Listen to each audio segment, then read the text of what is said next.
Thanks for tuning in. Sunday evening, decided to do another fire. Welcome to another Sunday discussion about cartridges. Today, we're going to do an old classic in the 270 Winchester versus the new, popular, up-and-coming 6.5 Creedmoor. So let's look into it.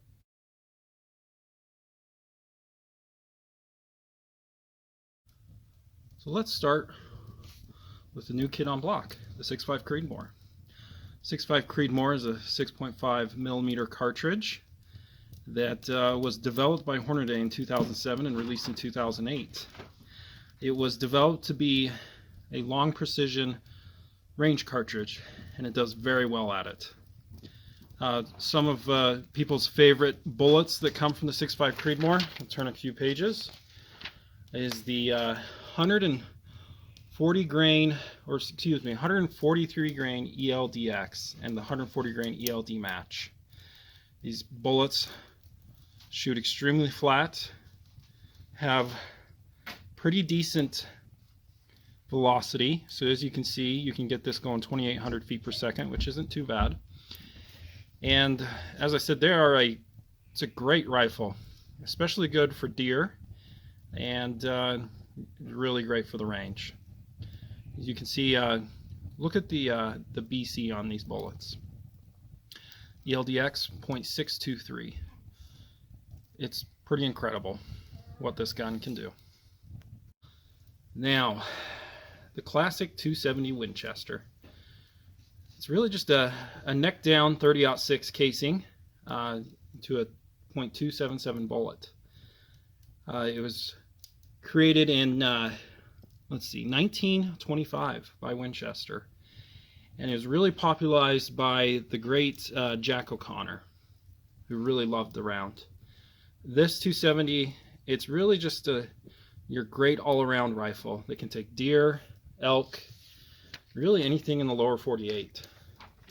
Some of the most popular bullets for it: 130 grain bullet. Today we're going to compare it to the 6.5 Creedmoor with this 145 ELDX. You can see there on the BC 0.536, which isn't too bad, but it is a bit quicker, 3,000 feet per second, which is really just great. So stay tuned. We're going to look at some ballistic charts. Let's first look at the 6.5 Creedmoor. So we're going to look at this 143 grain ELDX by Hornady. Out of the muzzle, we get 2,800 feet per second. Like I said, pretty decent.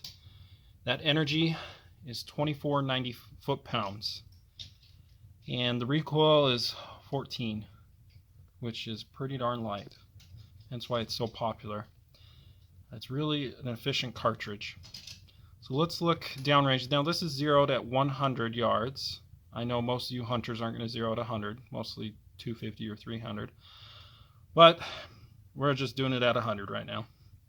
So look at down 400 yards. It still has what I would think the minimum required to take down an elk. I'm going to be honest with you, this is not my first pick for an elk cartridge. Hence I shoot a Weatherby. But it is possible, and plenty of hunters have done it in the past 10 or so years. So it is doable. One of the good things about this cartridge is it being a 6.5 millimeter bullet is how well it travels downrange. You can see that its velocity only dropped under 600 feet, which is really good. And zeroed at 100, it'll be 27.5 inches below at 400 yards, which is pretty decent. Alright, here's the 270. This is a 145 grain ELDX with a BC of 0.536, which is pretty darn good. So out of the muzzle, it's going 3,000 feet per second, so 200 feet per second quicker, and it's actually a bigger bullet than the 6.5 Creedmoor. Energy starts out at 2898, which is pretty good. And the 270 is really good too, with keeping that energy and that feet per second downrange. So at 400 yards, going 2330 feet per second. and it actually drops less than the Creedmoor. 24.17 inches. Recoil 17, so you are getting a little bit more of a recoil with this gun. So those are the numbers, and you can still see at 400 yards you have enough to take down an elk. So between these two, I honestly would go with the 270. Gives you a little more room for error. Both of these can take down deer and elk, but 270 just does it a little bit better. So for me, I would pick the 270, but you really can't go wrong with either. Both of them are great shooting guns. You're going to get great accuracy out of all of them, and you can't go wrong. And as you can see, here's a little bit of spoilers for maybe next time. We're going to view some more. So thanks again for coming. Hope you enjoyed this.